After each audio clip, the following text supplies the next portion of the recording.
Good morning everyone, and we are coming to you today from beautiful Akaroa on the east coast of Tasmania. And I have a very special guest today. We've got Nathan Burns with us.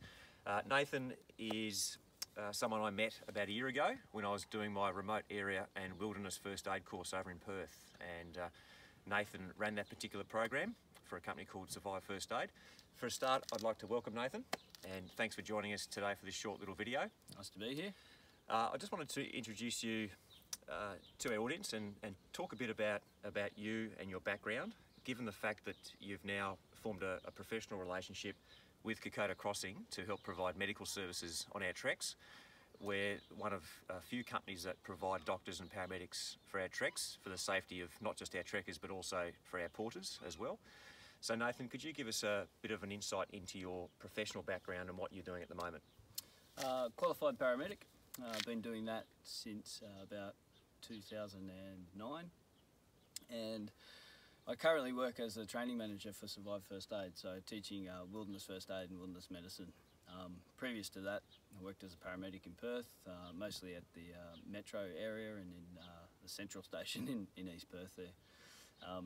Whilst I was doing that, I started a charity called Backpacker Medics, and the idea of Backpacker Medics is to take good quality emergency care to places where people can't usually get that kind of care. So we worked in Nepal for quite a few years, and now we do disaster relief work. So if something kicks off around the world, we'll be on the ground within 48 hours to relieve that.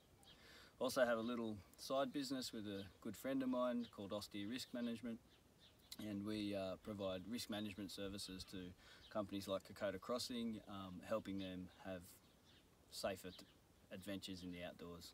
That's what we do. Fantastic.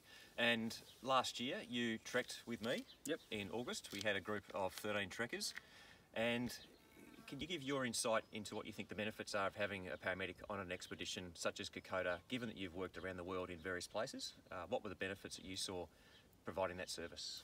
I think at the end of the day, look, my philosophy on everything is we can't really mitigate risk completely, but what we can do is make sure that people are safe and can have a really fun time in the adventures. So for me, the benefit of having somebody on the trip is that they can, people can feel safe to kind of push themselves a little harder, or maybe explore their possibilities a little better because they've got a little bit of backup there with them.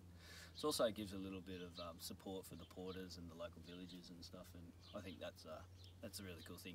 Yeah, definitely. And I think we found that out. You gave some fantastic service to our porters. A couple of guys that got a bit crook, yep, and we were able to help them with some immediate care, which was great. And not just them, but also if we come across anything in the villages, if there's any acute problems, we're there and we have a good, decent response given where we are, yep, I think. So we're looking forward to continuing our relationship with Backpacker Medics and with Austere Risk Management. They provide a fantastic service, and if you do need any first aid training, whether it be normal first aid or remote area first aid, I can't recommend Survive First Aid highly enough. They're a fantastic organisation. So thanks for joining us, Nathan, and we'll look forward to our growing professional relationship. And signing off from Tassie. See you on the trail.